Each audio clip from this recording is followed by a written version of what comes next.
Hi, everybody. I wanted to wrap up this discussion with a video. Um, it was a really great discussion. Y'all had a lot of great things to say, so I wanted to share what you've all said. So I'm going to share my screen and go through some of these things that I thought were great. Oh, everybody's going on here.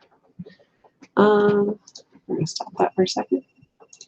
Try sharing again.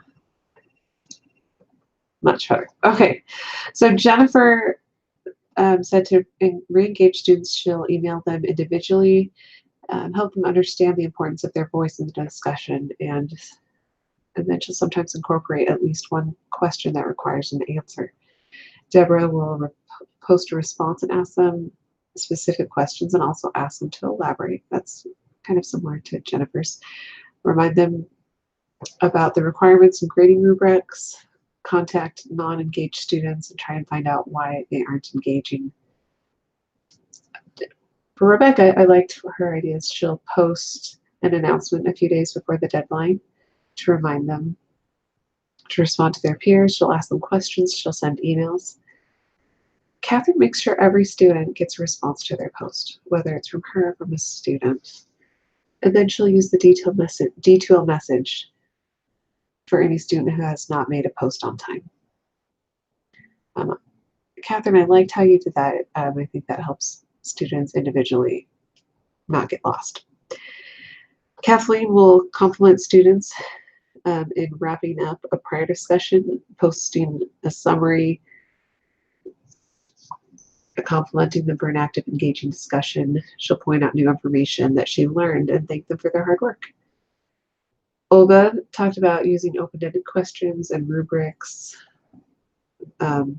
specific verbs to help them engage in discussions. Jeff, I liked how he gave kind of a formula for how to correct students in discussion. This is something that I see in math, that you probably see in science. I'm sure you see that you see it in all subjects. But he starts with respectfully acknowledging their understanding of the material. And sometimes that's easier than others. Sometimes, but you find something that they did correct. And sometimes it might just be that you appreciate that they posted on time if they have a lot of errors. And in math, it might be thanks for writing out the problem. And it just depends on how big the error is. But recognize that there is something that they do understand. And then he highlights those aspects of the answer that are correct. And then for those aspects that are incorrect, asks questions that make them think about that part and hopefully reach their own conclusions about why it's not correct. And sometimes that takes a little more thought than others, but I think that's a really great approach, Jeff. Thank you. Jennifer has an adaptable outline that would suggest that students post on Sunday or Monday and then subscribe to the posts so they get notification reminders that they have to go back and respond. And then she talked about doing more legwork on her end ahead of time.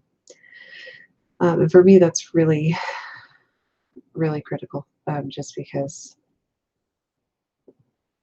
there are just some things that if I don't do ahead of time, I fall behind on once class starts. Jane will reach out to students, the ones who aren't participating, and make sure that they're continuing with the course and clarify questions.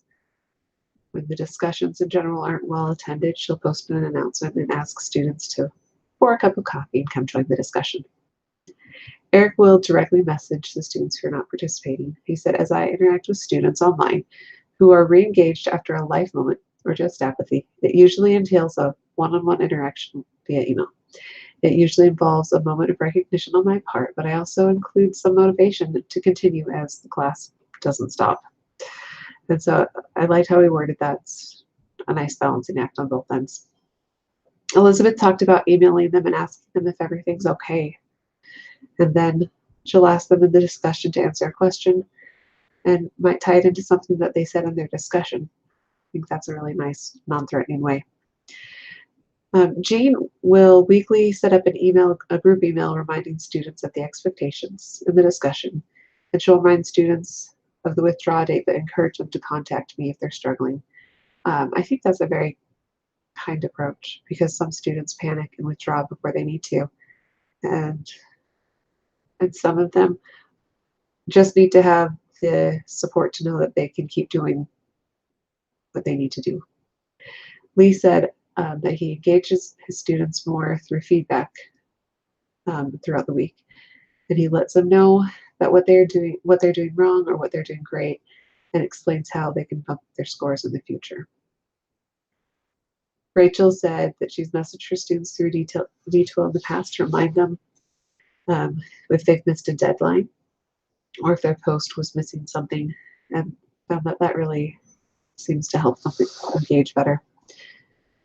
And John talked about messaging students through D2L to remind them if they've missed a deadline or if they're missing aspects like some of the others have talked about. And it also just lets them know that he is there. I wanted to show you one other thing that someone in my other workshop suggested. Before the discussion ends, you could go to the grade back and go to the overall feedback, and you could type, "Hi, first name. Don't forget to fly by, blah, blah, blah." And then you can save that, and then everyone sees it in the gradebook. They're always checking the gradebook. And then when you come back to grade it, you can delete it. So thank you all for sharing some really, really great ideas. And we'll talk to you in the next discussion. Have a great evening.